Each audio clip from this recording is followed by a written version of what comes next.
জেনে নিন কাক ডাকা নিয়ে অজানা কিছু কথা। মহাগ্রন্থ কাক চরিত্র নিয়ে ছেলে খেলা নয়। এর আগে বেশ কয়েকবার এই গ্রন্থ থেকে আপনাদের সামনে তুলে ধরার প্রয়াস নিয়েছি মানব জীবনে কাকের অপার মহিমার কথা। এখানে আপনার জন্য রইল কিছু সাবধান বাণী। দিনের কোন সময় কাক কি রকম ভাবে ডাকলে জানবেন মহাবিপদ ঘনায়মান, সেটা জেনে রাখুন। কাক চরিত্র মহাগ্রন্থে এই বিষয়ে বিশদ তালিকা রয়েছে। সেই অমৃত বচন থেকে কয়েকটি মণিমুক্ত রইল আপনার উপকারার্থে।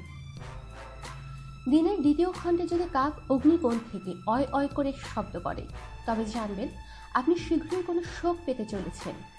দিনের চতুর্থ দণ্ডে যদি শুনতে পান নৈরুত কোণ থেকে কাক মুড়মুড় শব্দে ডাকছে, তবে বুঝতে হবে আপনার বাড়িতে চুরি হতে পারে অথবা আগুন লাগতে পারে। দিনের সপ্তম দণ্ডে বায়ুকোণে বসে যদি কাক আহে আহে শব্দ করে, তাহলে শ্রোতার রোগ অথবা মৃত্যু অনিবার্য। দিনের চতুর্দশ দণ্ডে যদি নৈরুত কোণ থেকে কাক কাকার শব্দ করে, তাহলে শ্রোতা শত্রুর দ্বারা আক্রান্ত হবে। দিনের চতুর্বিংশতি দণ্ডে কাক যদি ওয়া ওয়া করে ডাকতে থাকে, তাহলে দেশে দুর্ভিক্ষ হওয়ার সম্ভাবনা আছে। দিনের পঞ্চবিংশতি দণ্ডে যদি কাক নৈরুত কোণ থেকে খায়া খায়া শব্দ ডাকে, তাহলে পরিবারে কারোকে সাপে কাটতে পারে।